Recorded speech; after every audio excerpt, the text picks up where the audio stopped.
Jaqueline, muito bem-vinda. Como é que você tá? Olá, boa noite.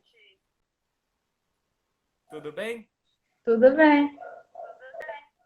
Tá nervosa? Um pouco. Fica tranquilo que vai dar tudo certo. Você é uma pessoa que sabe muito desse tema, né? Eu, a Amari, nós assistimos, né, você falando sobre autismo e a gente sempre gosta muito porque você é demais nesse tema. Gente, então estou recebendo aqui a Jaqueline para falar sobre autismo e educação, né, que a gente anunciou aí durante a semana. E sem mais delongas, já vou passar para a Jaqueline para ela se apresentar para vocês, né, quem é a Jaqueline e por que ela vai falar desse tema com a gente aqui hoje. E eu vou colocar o fone enquanto isso, porque a Jaque falou que está dando eco lá para ela. Posso? Bom, eu vi alguém me desejando boa live, queria agradecer. Eu fico meio perdida entre esses comentários que sobem e descem, enfim. Eu não sou muito das tecnologias. Tá dando para ouvir direitinho, Pedro? Ouço. Tá? Beleza. Bom, então, como o Pedro já anunciou, eu sou Jaqueline, sou pedagoga pela UFV e já tem um tempinho que eu formei. Não faz muito tempo, né? Eu acho que faz o quê? Uns 2 anos, eu acho. Emily, obrigada. A Emily é uma querida. E eu faço mestrado na UFV também, mestrado em educação, que foi onde eu tive a benção de conhecer o Pedro. E atualmente eu sou professora dos anos iniciais do ensino fundamental, numa prefeitura de uma cidade aqui próxima a Viçosa. E terminando o mestrado em educação, né, Jaque? Isso, estou em fase de finalização. Daqui a pouco teremos mais uma mestre nesse nosso Brasil de meu Deus. Jaqueline, Amém. pedagoga, quase mestre em educação, e as pessoas devem estar se perguntando, né, por que que essa menina vai falar sobre autismo? Ela pesquisa isso? Como é que é isso, né? Jaqueline, como é que você se encontrou com o autismo? Ou será que foi o autismo que te encontrou? Então, foi o autismo que me encontrou. Eu corri da educação especial enquanto pude, na verdade. É vergonhoso uma pedagoga dizer isso, mas durante a graduação, né, durante o final da minha graduação, foi quando eu encontrei, na verdade, quando a educação especial me abraçou, até então, eu sempre falava que eu não ia trabalhar com esse público, que eu não tinha habilidade, né, que eu não levava jeito. A gente vê, né, infelizmente ainda, um preconceito muito grande com relação à educação especial. Então, eu via muitos comentários, né, de pessoas falando que era muito difícil, enfim, coisas que me faziam desanimar de trabalhar com esse âmbito da educação. Então, na medida que eu pude, eu não me envolvi com nenhum projeto, nenhum trabalho, nada que me aproximasse dessa temática. Na pedagogia, especificamente da UFV, a gente faz uma disciplina de educação especial, que é obrigatória.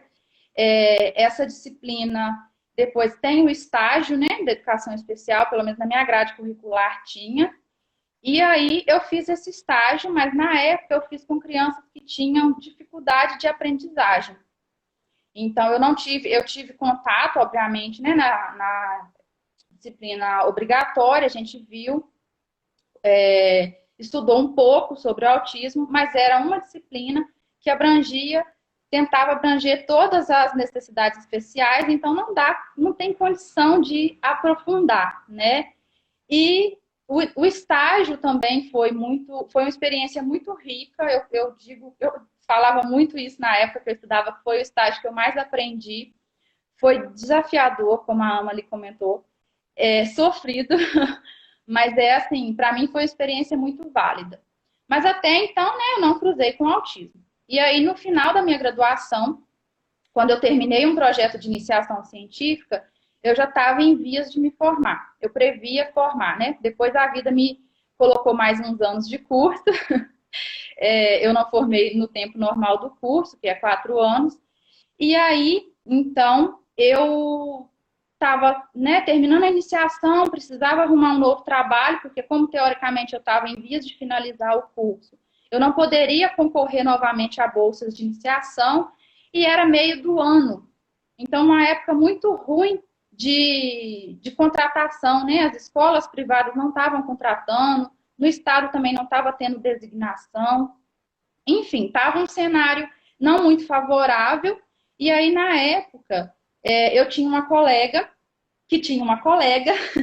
que trabalhava no setor de inclusão da Prefeitura de Viçosa.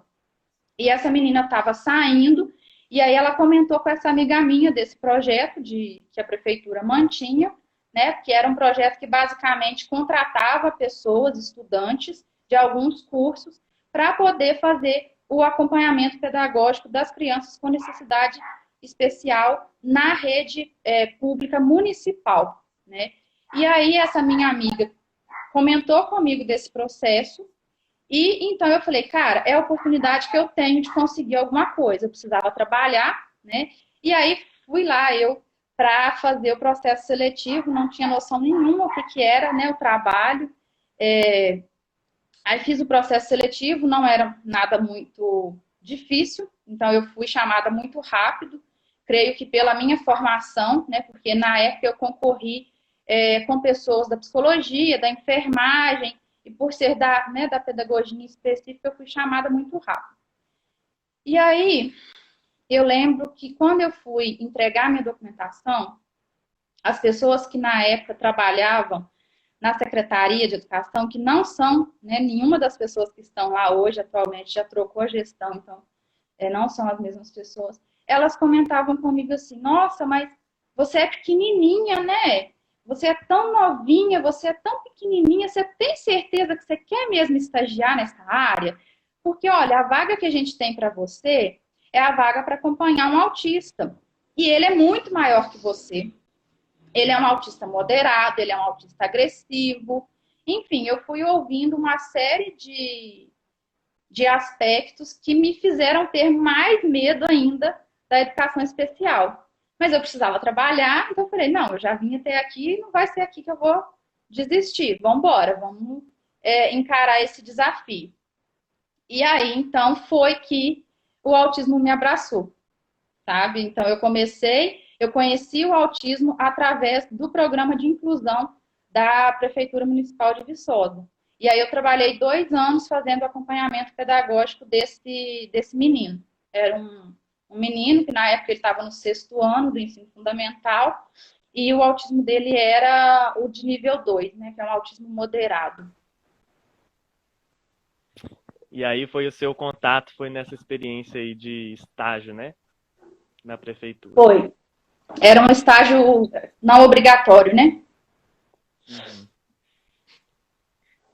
Eu vou pedir licença, rapidinho, para ler um trechinho de um artigo do Gilmaci Santos. Ele é um deputado estadual lá de São Paulo, e ele escreveu esse artigo trazendo algumas informações que me surpreenderam, embora eu já imaginasse.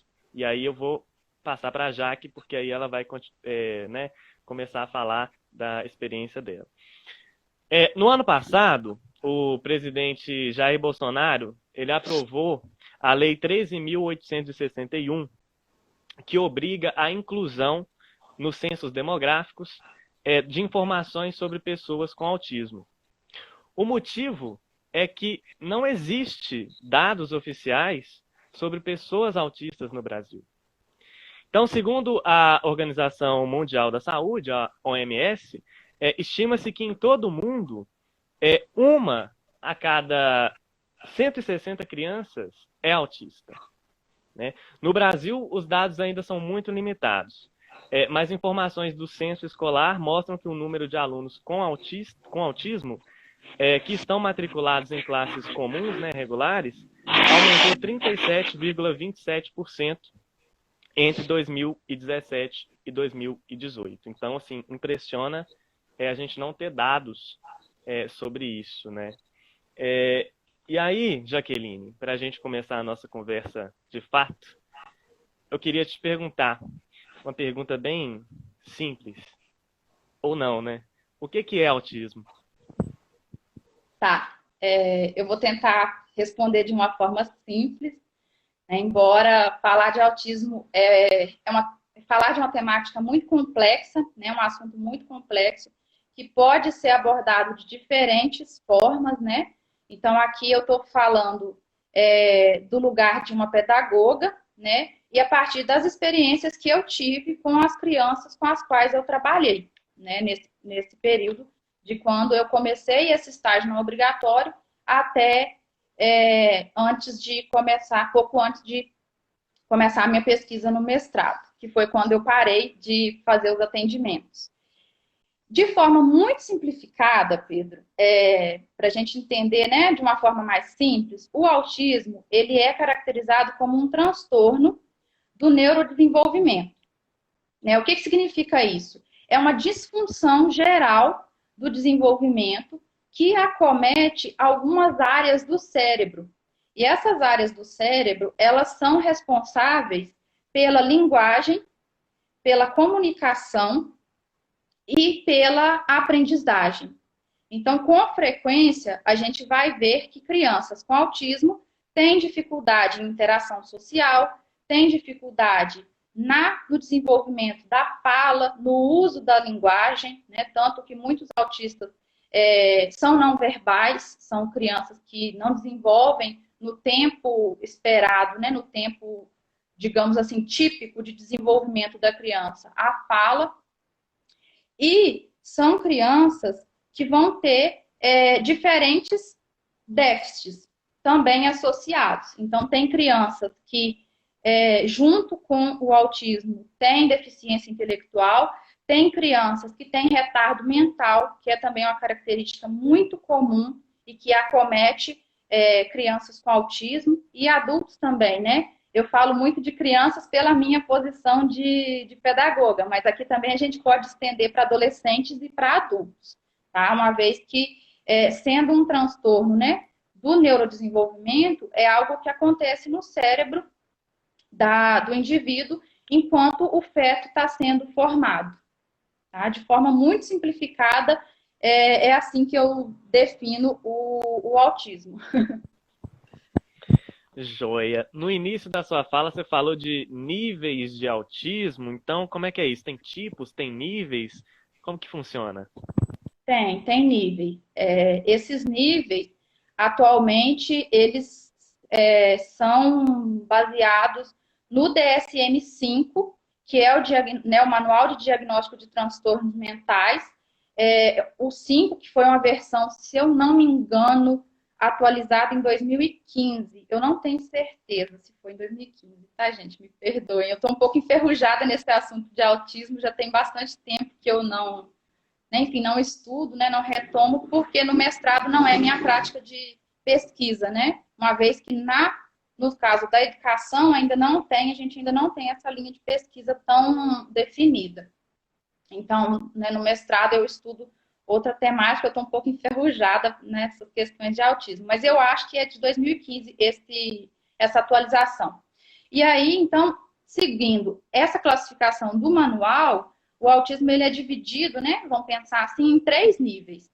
No nível 1, que até então a gente chamava de autismo leve, o nível 2, que era chamado de autismo moderado, e o nível 3, que seria o autismo grave. Então, quem são as pessoas do nível 1, né? Estão nesse nível as pessoas que têm poucos sintomas aparentes do autismo.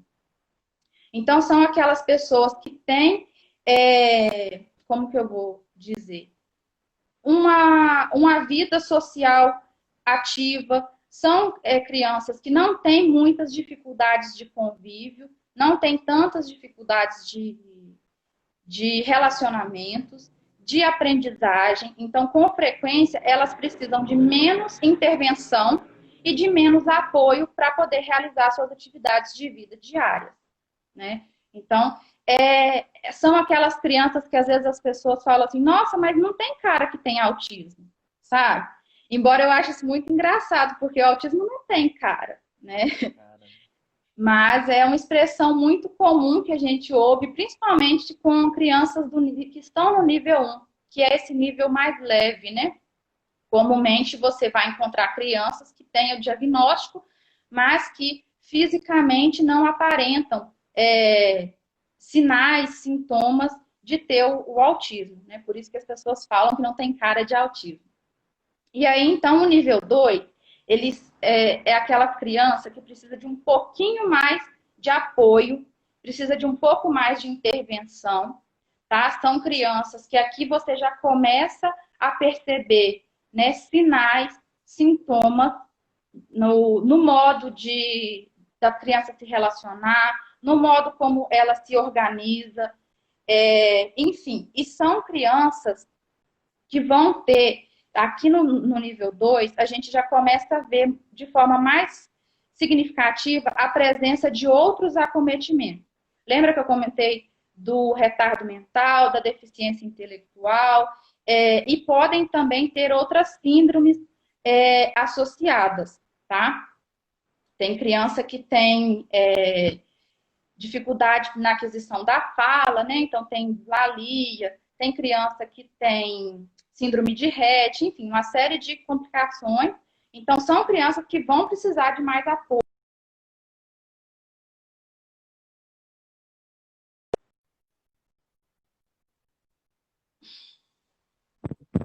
tá ok, aqui tá ok. Tá? Tá ok. Tá ok? Então, basicamente, são esse tipo de pessoas que estão no nível 2. E o nível 3, então, são aqueles casos mais graves. Por isso que o próprio nome indica, né? O autismo grave. São crianças, estão nesse nível, crianças que precisam de muito apoio, de muito suporte e, consequentemente, de muita intervenção, de muita terapia, né? Geralmente, as crianças no nível 3, elas exteriorizam muito facilmente sinais, sintomas, instintos, né, que antigamente a gente chamava de estereotipia, sabe?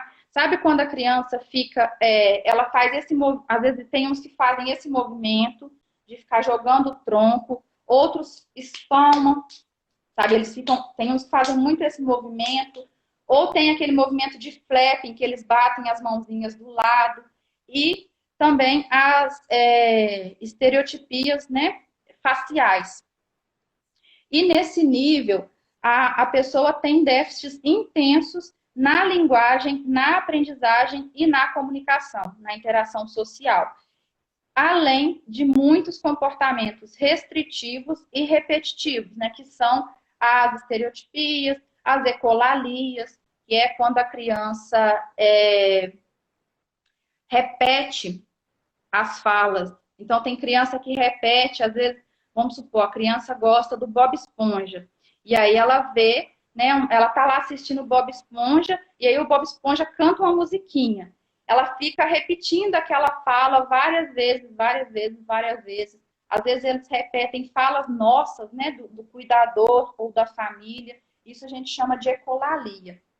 Então, nesse nível, estão as pessoas que precisam de mais intervenção, tá? São os casos que geralmente têm muitos outros acometimentos envolvidos, principalmente a dificuldade de aquisição da fala. Então, a maioria dos autistas não verbais são classificados no nível 3 e, e são crianças que têm outras comorbidades associadas, né? Então, por isso que é muito difícil o tratamento e a intervenção com essas crianças, porque exige uma equipe multidisciplinar bem estruturada para conseguir dar conta de atender todas as demandas. Quando você está falando, eu estou aqui pensando, né? Quando a criança nasce e começa a se desenvolver, né, a crescer, deve ter algum sinal assim que a família pensa, opa, tem alguma coisa diferente, né? Para procurar o diagnóstico, né? Seria essa parte da socialização? Qual que seria? Você fala de sintomas, né? Qual que seria assim um sintoma ou um dos sintomas mais comuns no início da vida? Tá. Já é hoje em dia, né, com a evolução e o avanço da ciência, é possível fazer o diagnóstico com as crianças bebezinhas, tá? Antigamente isso não acontecia, né? Então, por que que as pessoas hoje têm até essa sensação de que o número de autistas está aumentando? Mas não é que necessariamente o número está aumentando, né? A gente tem que pensar o quanto a ciência evoluiu, né? Em termos de estudos, de avaliação, né? De, enfim, de todo esse processo e também o quanto hoje, é claro que isso ainda é muito limitado, né? A gente está falando de uma realidade que não é geral, não é comum para todo o Brasil, mas hoje as famílias têm acesso a mais, um pouco mais de informação do que em anos anteriores, né? Então, ali já na infância, na primeira infância, buscando informações, várias mães, principalmente as mães, né, que historicamente no Brasil são as pessoas que mais ficam com os bebês, né, que mais cuidam das crianças. Né, a Jamile discutiu a questão da maternidade na live dela, né? E isso não é à toa, né? Tem toda uma questão social e cultural. Então essas mães começam a perceber que o filho está diferente, porque muitas vezes o bebê ele não tem interesse na voz humana, então já é algo que chama atenção, né? Porque geralmente, à medida que a criança, o bebezinho vai crescendo, ele vai se desenvolvendo, ele começa a ter interação com os cuidadores, né? Ele reconhece quando você chama, por exemplo, eu chamo o meu afilhado, Davi, ele já olha, sabe? Ele já presta atenção, ele me corresponde, né? Ele aponta quando ele quer alguma coisa. E aí, as crianças que têm o autismo, elas não fazem isso. Geralmente não fazem, né?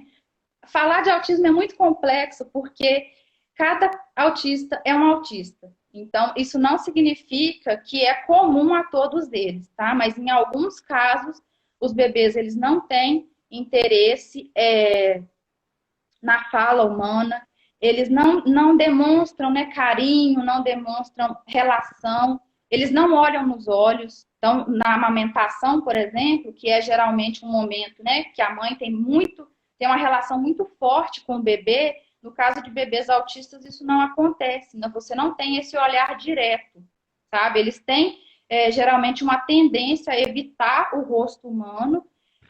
Outro sinal também, eles não têm a postura antecipatória. Sabe quando a criança vai crescendo e aí ela começa a te dar ela faz assim com os bracinhos para você pegar? As crianças com autismo não fazem isso, sabe?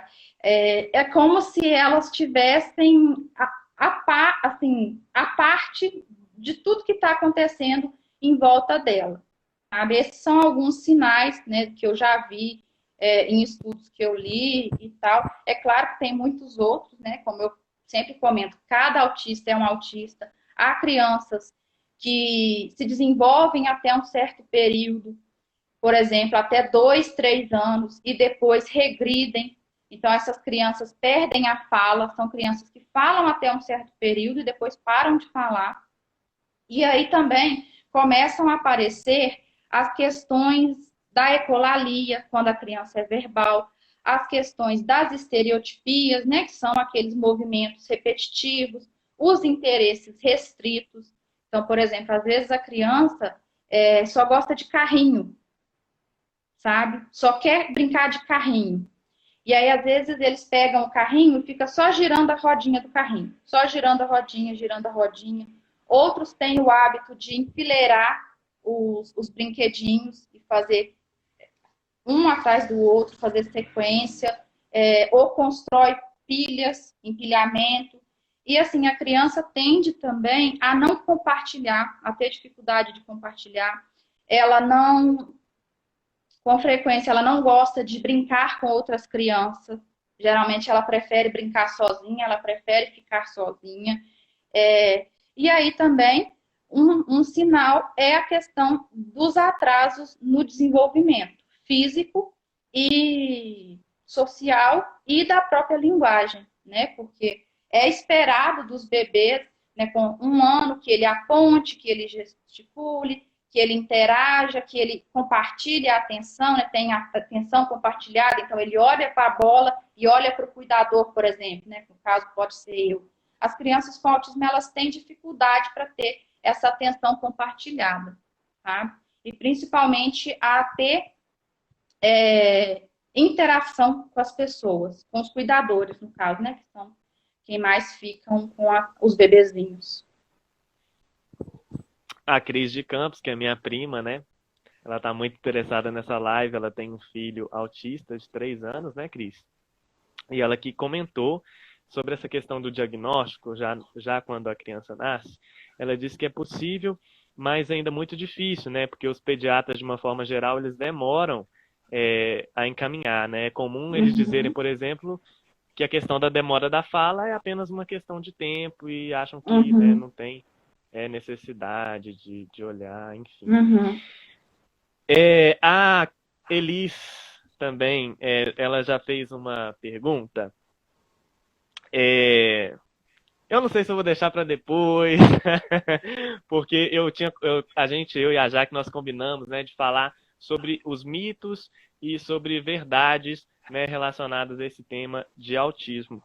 Mas eu acho, Jaque, que eu vou combinar com você agora de inverter. Sabe? E eu queria te ouvir mais sobre... Você disse que queria falar um pouco de análise dos comportamentos, né? E as experiências marcantes que você teve. Eu acho que eu vou deixar esse mitos e verdades lá pro finalzinho. O que você acha? Ok, Pode podemos. ser sim? Pode sim, tudo bem. Então vamos embora. Bom, eu comentei com o Pedro que seria importante a gente falar de análise do comportamento, né? Porque uma das nuances mais difíceis do autismo são as questões comportamentais, né? Que envolvem a forma como a criança lida e se relaciona com o mundo e com as pessoas à sua volta, né? E isso muitas vezes acontece de forma atípica, de forma que não é esperado, né, aqueles comportamentos dentro do desenvolvimento da criança, né? Aqui, quando eu me refiro a atípico, eu estou dizendo exatamente dessas crianças, né, a alguns autores que já condenam o termo anormal, né, que era muito utilizado para se referir a essas crianças, e hoje em dia a gente tem utilizado a expressão atípico para se referir a essas pessoas que estão em um outro nível de desenvolvimento que não o neurotípico, né, que é o desenvolvimento, vamos dizer assim, comum, esperado para as crianças. E aí, né, esses comportamentos, eles são geralmente uma das questões mais difíceis para a gente, que é cuidador, para a gente que é família e para quem está na escola, né? Aqui, então, eu vou contar algumas cenas que aconteceram comigo durante esse estágio, para a gente começar a pensar em como nós entendemos essas crianças. Porque uma vez que a gente entende a forma como aquela criança pensa, a forma como ela se organiza em termos de físico e emocionalmente, a gente consegue ajudar muito no desenvolvimento de crianças que têm essa lacuna no desenvolvimento, tá? Aqui eu não estou dizendo, por exemplo, de crianças, às vezes, do nível 1, que são crianças que têm um comportamento social super padrão, né? Como é o caso de um aluno que eu atendia nos meus atendimentos particulares, quando eu formei, ele tinha uma interação social excelente, sabe? E a parte ali da comunicação, a parte da interação com o outro sempre aconteceu de forma excelente. A questão dele com o autismo, ele não tinha essa lacuna. Mas, por exemplo, o autista que eu acompanhei na rede municipal, né, lá em 2000 e alguma coisa, quando eu fiz o estágio não obrigatório, esse menino, ele era um autista moderado, tá? Ele estava na época com 14 anos e no 6º ano do ensino fundamental. E aí, quando eu comecei a acompanhá-lo, a gente não tem, né, logo de imediato, nós não tivemos logo de imediato uma relação muito próxima, sabe? Ele vinha, ele me olhava, ele conversava comigo o necessário, e aí, à medida que a gente foi se tornando próximos, que ele fez com que eu fosse, né, o vínculo dele na escola, começou a ter alguns comportamentos desafiadores, tá? E aí eu vou narrar de um deles que para mim foi muito forte, foi muito difícil, que foi quando ele começou a ter fixação de interesse pelo meu cabelo. E o que acontecia? Ele tinha alguns interesses restritos, né, específicos de algum assunto. Então, por exemplo, ele gostava muito de celular. Ele sabia todos os tipos de celulares, todas as marcas, todos os modelos. Ele tinha acesso à internet, então ele pesquisava muito na internet sobre os celulares. E sempre que alguém trocava de celular na escola, ele percebia, sabe? Então, isso era um interesse muito interessante que ele tinha. E foi a partir disso que eu consegui me aproximar desse menino e fui me tornando parte da rede, né, afetiva dele na escola.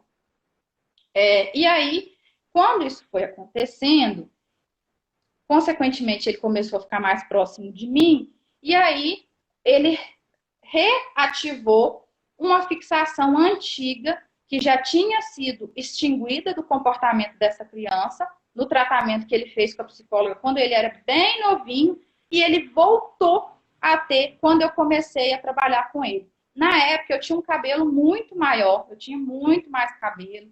Então, pensa, esse cabelo preto, né, grande, ali, para ele, aquilo tornou-se algo muito atrativo. E aí, o que acontecia? Eu ia sempre para a escola de coque. Então, eu juntava o cabelo, né, fazia um coque e ia. Então, ele acostumou a me ver sempre com coque, ok? Então, ele construiu esse padrão de comportamento. E aí, e nisso, isso. Era um detalhe à parte. Ele acostumou a me ver assim, mas até então ele não fazia nada comigo. À medida que a gente foi tendo mais interação e que eu fui ganhando a confiança dele, que ele foi me colocando no repertório, né, de pessoas confiáveis, de pessoas que ele conversava, que ele interagia, porque detalhe, ele não interagia com ninguém na escola, com exceção de uma secretária e de uma professora que tinha sido professora dele há muitos anos atrás. Ele, inclusive, não interagia com nenhum dos colegas dele e nem com estudantes de outras turmas. E aí, então, houve um dia em que eu cortei o cabelo. E aí, né, vamos considerar que até aqui eu não entendia nada de análise do comportamento, né? Eu nunca imaginava que eu ia vivenciar o que eu vivenciei. E aí, o que aconteceu? Eu cortei o cabelo, eu fui no salão antes da aula, então eu cheguei na escola com o cabelo solto, e o que aconteceu? Isso desregulou esse menino. E aí ele teve uma crise muito forte, porque teve quebra no padrão de comportamento, porque ele se acostumou, né? Ele construiu uma imagem da Jaqueline como a assistente, a acompanhante, né, terapêutica dele, que ia sempre de coque. E aí eu chego de cabelo solto, um cabelo menor, sabe? E aí ele se desregulou, ele entrou em crise, e foi assim, para mim, uma experiência traumática, porque eu não entendia por que ele tinha dado aquela crise, né? Eu não tinha entendimento nenhum de autismo, assim, de forma um pouquinho mais aprofundada, né? E aí eu nem associei a questão do meu cabelo cortado com a crise do menino. Eu falei, gente, o que aconteceu com ele hoje? Pensei, ele deve ter passado mal em casa, né? Ou ele deve ter brigado com o irmão, enfim. Ficou por isso mesmo. E aí, o que começou a acontecer? A partir desse momento, todos os dias, quando eu chegava na escola, e aí no outro dia em diante eu já voltei aí de coque, porque era o modo que eu ia trabalhar, Desse dia em diante, ele começou a vistoriar o meu cabelo. Então, ele vinha, quando eu estava conversando com o professor, né, que era um momento que às vezes ele estava sem nada, entre aspas, sem nada para fazer, ele vinha e ele tirava o meu pregador para ver o tamanho do meu cabelo. E isso começou a acontecer todos os dias, religiosamente. Só que à medida que isso foi gerando nele uma ansiedade, porque todo dia ele ficava naquela agonia, será que ela cortou mais do cabelo? Será que ela cortou mais do cabelo? Ele começou a puxar de forma muito forte, porque ele já vinha agitado quando ele me encontrava, quando eu chegava na escola para trabalhar, e aí ele começou a puxar o meu cabelo, todos os dias. Ele puxava, e ele era muito forte. Autistas geralmente têm muita força, eles nem têm consciência disso, né? Eles não fazem de forma intencional, na maioria das vezes. E aí, todos os dias, esse menino vinha e puxava, e ele se amontoava no meu cabelo, e puxava, e saía aquele monte de cabelo, e aquilo doía, enfim, era um sofrimento. E eu falei, gente, o que está acontecendo, né? O que ele viu no meu cabelo?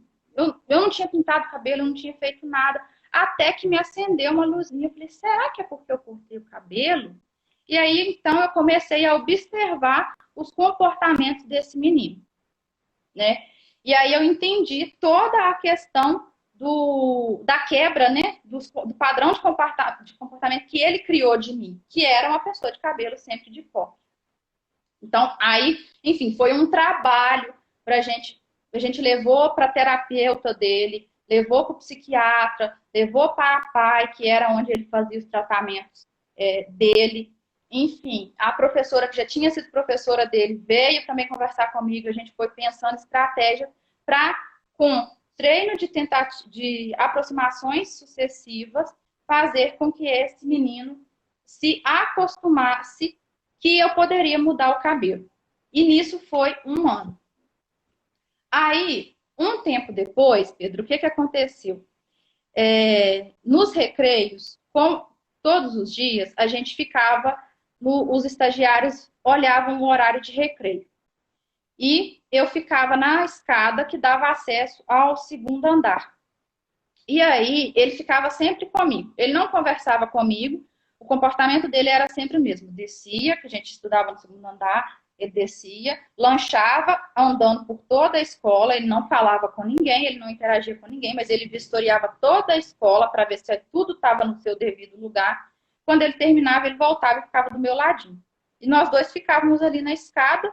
Era um lugar que não passava criança nenhuma, porque não tinha nada ali de atrativo para as crianças fazerem no recreio, então a gente ficava só nós dois ali. Um belo dia, a diretora precisou me trocar de lugar e me colocou no portão da escola, que era do lado da quadra. Então, eu passei a ter contato com muitas outras crianças, né? E o que aconteceu? Lembra da história do cabelo, de 1 ano atrás? Ele retomou essa história, ele criou um novo ritual, porque o que aconteceu? Como o vínculo dele era unicamente comigo, a partir do momento que eu adentrei a escola, tudo dele era comigo. Então, as crises aconteciam comigo. Se acontecia alguma coisa legal, ele vinha contar para mim, tudo acontecia comigo. Inclusive, os dias que eu, porventura, não ia trabalhar, ele dava crise, ele se desregulava. E aí, então, estando na quadra, as crianças vinham, né, para conversar comigo, pedia para brincar, pedia para mexer no cabelo, para bater corda para as crianças e tal. E aí, o que começou a acontecer?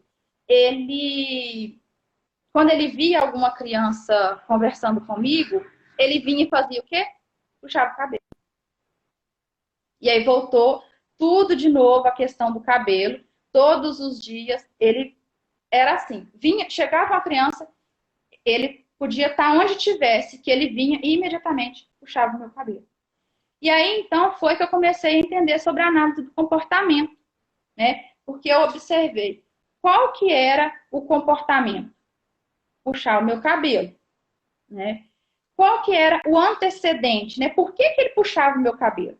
Ele puxava o meu cabelo quando eu conversava com alguém, né? E ele tinha ali aquela rotina de que só eu e ele podíamos ficar juntos, vamos dizer assim, no recreio. Então, quando ele puxava o meu cabelo, que era o comportamento, ele tinha o quê? A consequência, que era espantar as crianças. Porque na hora que ele fazia isso aqui, todo mundo saía correndo, eram crianças pequenininhas, né? Que geralmente vêm pedir para a gente bater corda, para brincar e tal. E então, isso começou novamente a se tornar um ritual. E todas as vezes que alguém vinha, ele puxava o meu cabelo. E aí eu estava quase ficando careca.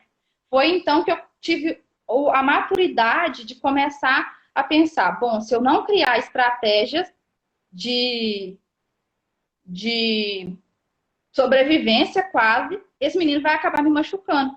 Porque a partir desse momento, ele entendeu que todas as vezes que ele puxasse o meu cabelo, ele ia conseguir o que ele queria. E isso foi ficando cada vez mais forte, porque aí, a partir desse momento, ele começou a me agredir.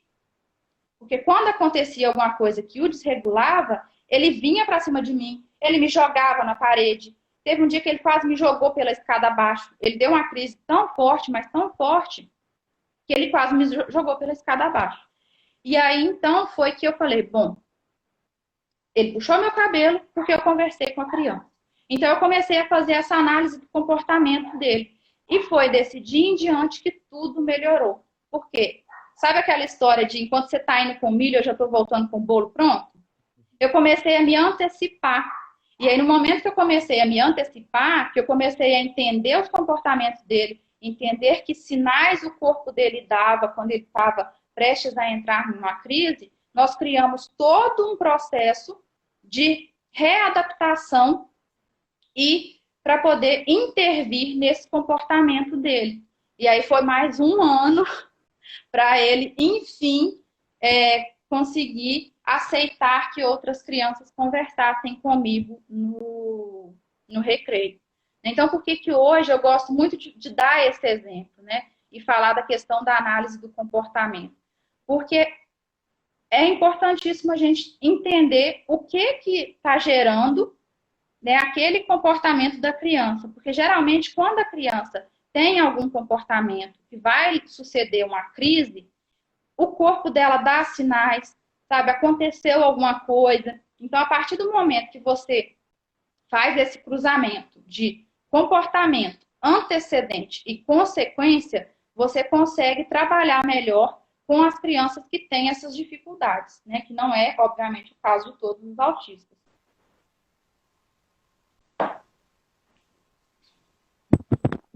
Eu fico assim vidrado ouvindo essas histórias, porque eu acho que é uma experiência fantástica. E você vai falando, eu vou lembrando que eu assisti aquela série, né, que você vai até indicar depois para as pessoas, o Sim, Atypical, né? sim, E eu fico assistam. É lembrando. maravilhosa. Série chama Atypical. É, trata de um garoto autista, né? E aí eu vou lembrando, quando você vai falando que ele entra ali em conflito com qualquer coisa, né? Tem às vezes Uhum, estereotipias, sim. e, enfim. Jaque, você ficou com medo de não dar tempo, aliás, de sobrar tempo, mas nós já temos 45 minutos de live. Ó pra você ver como que passa rápido. Eu falei com você. E eu queria Caramba. ouvir muito mais. Só que a gente vai passar por uma parte muito importante agora, né? Porque em tempos de fake news, no Brasil e no mundo, deve ter um tanto de mentira sobre autismo, né? Tem bastante. Muita falácia, muita coisa errada por aí. Tem. Infelizmente, por ser uma temática tão complexa, né, que envolve as emoções, que envolve muitas vezes um sentimento de culpa por parte das famílias, né? Eu já conversei com famílias que choravam, falavam assim, mas o que eu fiz de errado, né? Por que comigo? Logo meu filho. Então, nesse sentimento de desespero, de fragilidade, de muitas vezes falta de informação, porque a gente ainda tem muita falta de informação, tem, consequentemente, muitas informações que são falsas, né? Uma questão que eu falo sempre, eu falo que muito importante a gente divulgar. Autismo não tem cura. Eu acho que é o maior mito que eu já vi por aí, é dizerem que autismo tem cura. E eu fico, assim, chocada de ver que grandes marcas que estão no Brasil vendem livros que prometem cura de autismo. O Mercado Livre está cheio de gente, nem poderia ter falado Mercado Livre, né? Perdão. Estou expondo aqui a Não, mas loja. vamos falar. Mas, enfim, Mercado Livre. hoje, por exemplo, né, comentando com você sobre isso, eu retomei essa pesquisa e eu vi que toda aquela história do MMS, né, quem acompanhou o cenário jornalístico ano passado viu que deu uma grande repercussão midiática a venda de MMS, né, que é uma substância, são duas substâncias químicas que, quando misturadas, elas formam cloreto de sódio, me parece, e isso é tóxico, né? É usado na indústria de celulose e uma grande parcela de pessoas, né, pelos mais diversos motivos, estavam comprando e dando isso para as crianças, porque foi divulgado por um escritor em um livro que a ingestão de MMS curava autismo. E aí muitas crianças passaram mal, muitos pais ficaram desesperados depois que viram que não funcionou, né? E, inclusive, essa substância continua sendo vendida até hoje. E hoje eu consegui fazer todo o processo de compra no Mercado Livre. O livro que tem né, esse autor que sugere essa prática para a cura do autismo, ele é escritor de um livro que chama Curando o Autismo, que também está disponível para venda. Aí o que acontece? Geralmente, quando há uma denúncia, as marcas tiram do acervo e depois, quando tudo acalma, elas voltam de novo, né? E voltam a vender porque tem público, né? Porque sabe que as pessoas vão comprar. Então, esse é um dos grandes mitos, né, do autismo. Assim como a questão de dizer que mãe geladeira causa autismo, né, que é um termo para dizer de mães que não dão tanto afeto e carinho para os filhos.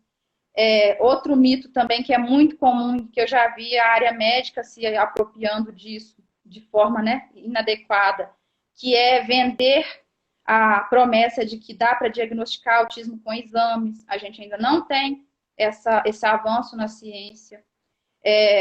Outra coisa também, né, que acontece e que atrasa demais o desenvolvimento das crianças é a questão do descrédito na existência do autismo, né? Muitos médicos falam assim com as famílias: o seu filho vai desenvolver, né? Daqui a pouco ele vai falar, daqui a pouco ele vai interagir. Então, isso também é uma questão muito complicada, assim como a ideia de que qualquer médico pode fechar laudo. Isso também é outro mito que a gente vê por aí, que às vezes as famílias acabam sendo encaminhadas para médicos que não têm autorização para fechar laudo, porque para fechar laudo para autismo, né, para diagnosticar esses transtornos mentais, tem que ser neuropediatra, juntamente com um psiquiatra, com toda uma equipe multidisciplinar. Então, assim, clínico geral não fecha laudo, pedagogo não fecha laudo, que eu já vi isso acontecendo em escolas também, né? As famílias são chamadas na escola e aí a gestão ou a professora vira para aquela família e fala: nossa, seu filho tem autismo, a gente não pode fazer isso. Muito que as escolas podem fazer um relatório do desenvolvimento da criança. Isso sim a gente tem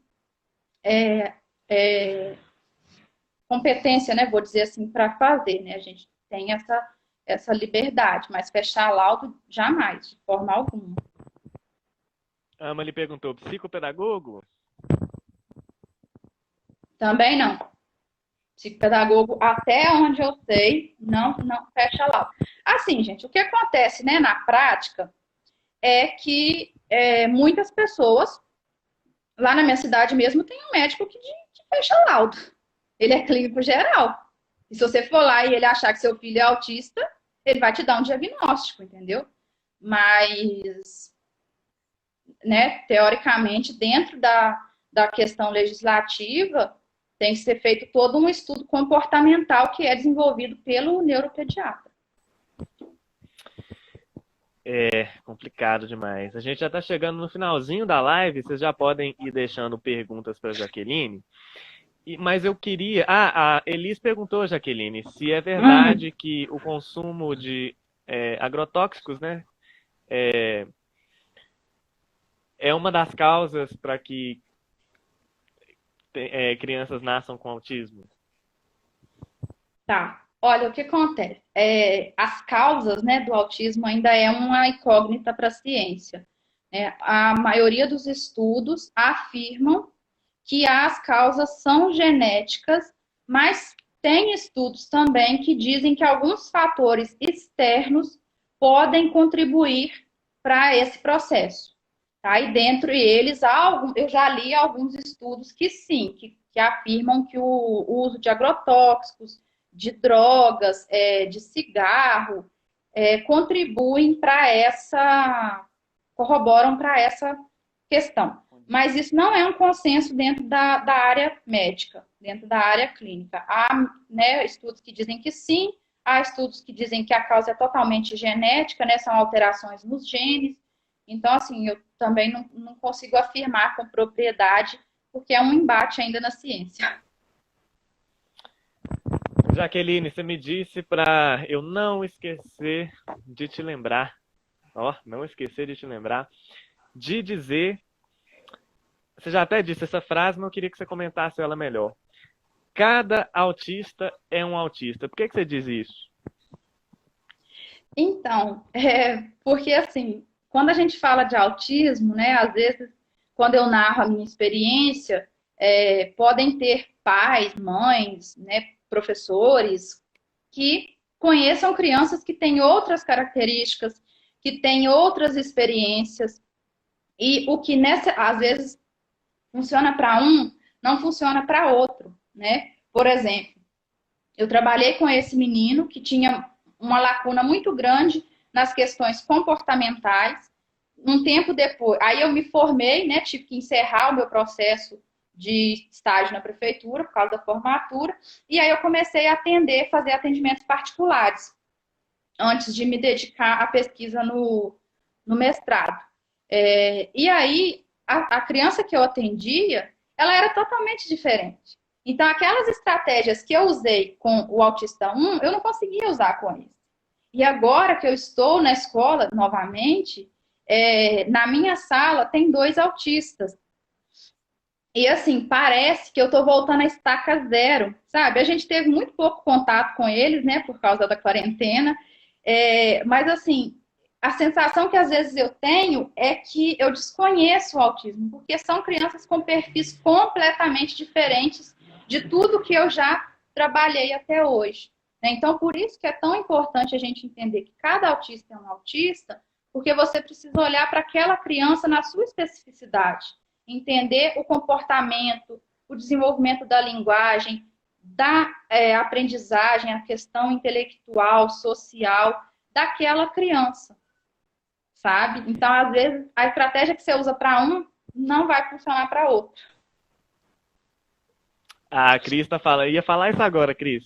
Cris está dizendo, não é uma receita de bolo, né? Dentro dos 3 tipos existe uma variedade enorme, né? E eu entendo, Muito. né, que no desespero as famílias tentem de tudo, né? Saber de tudo para ver se consegue fazer Sim, igual, se funciona, né, Jaque? sim, porque as famílias amam seus filhos, né? E elas querem fazer o que podem para poder ajudar as crianças. Então, às vezes, a gente acha, né, alguns manuais por aí que saem dando receita de bolo para todo mundo, e isso muitas vezes traz efeitos reversos, né?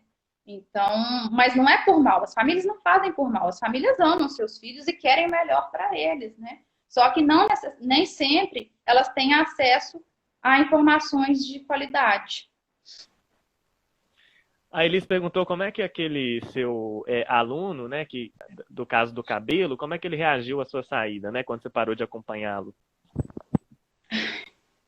Ou você não soube? Ele regrediu, ele regrediu. É característica também, né, do autismo. Em algumas crianças, quando eles passam por esses momentos traumáticos, por momentos de estresse, por momentos de quebra de rotina, de padrão de comportamento, eles regridem. Então, eu tive notícias pela mãe, porque até um certo ponto essa mãe manteve contato comigo, de que ele voltou com comportamentos que ele já não tinha mais, que ele começou a ter um pouco mais de dificuldade de interação com outras profissionais que passaram a ficar com ele a partir dali. Porque eu fiquei com ele um período bem grande, né? 2 anos acompanhando uma criança autista, para eles é muito tempo. E, salvo engano, depois que eu saí, teve rotatividade umas 4 vezes. Trocaram a estagiária dele umas 4 vezes no ano. Então, assim, gerou, né, uma série de consequências no desenvolvimento dele. Mas eu não podia continuar, né? Eu tinha que formar. É difícil, né? E eu acho que essa troca deve ser muito ruim, né? Assim, não entendo muito, mas pelo que eu vi na própria série lá, eu entendi isso. Sim. A Cris está dizendo que a palavra de ordem para autismo, para ela, é estímulo. Estimular e amar. E a Amalie dizendo estímulo com muito afeto. Eu ia falar do afeto agora. A importância do afeto, de acolher a criança do jeito que ela é, com os interesses que ela tem, né? De não querer limitar o desenvolvimento dela ao desenvolvimento de uma criança neurotípica. Porque muitas vezes a gente fica querendo podar, né, as estereotipias, os comportamentos repetitivos, os interesses restritos, né? Porque uma criança que fica 24 horas na sua cabeça só falando de celular, celular, celular, ainda é normal que às vezes você fique saturado daquele assunto, sabe? Mas a partir do momento que a gente acolhe com afeto, já é um caminho muito grande. E é um dos mitos, né, Jaque? Dizerem que autistas não têm sentimentos, né? Não tem essa relação, né? Sim, é um mito. Eles têm sim, eles sentem sim, porém de forma diferente. De forma diferente. Gente, eu acho que essa é uma das lives que eu queria, assim, que ela continuasse por mais horas, assim, sabe? Nossa, é muito bom ouvir a Jaqueline falar, gente. Eu reaprendo, né, que eu já assisti os cursos dela, mas infelizmente a gente está no finalzinho, chegando ao fim. Eu queria te agradecer muito por essa live, por ter topado, Jaqueline. Ela não é muito das redes sociais, não gosta, né, tem dificuldade, mas ela aceitou participar com a gente. E já vai dar 1 hora, e eu tenho que anunciar a live da semana que vem, vai ser com a professora Silvana, lá do Departamento de Educação da Universidade Federal de Viçosa. Ela vai conversar com a gente sobre pandemia, tecnologia e educação. Jaque, 30 segundos para você se despedir. Só agradecer, né, e dizer que dá para falar muito mais sobre autismo, mas o tempo é curto. Só mesmo agradecer. Obrigada.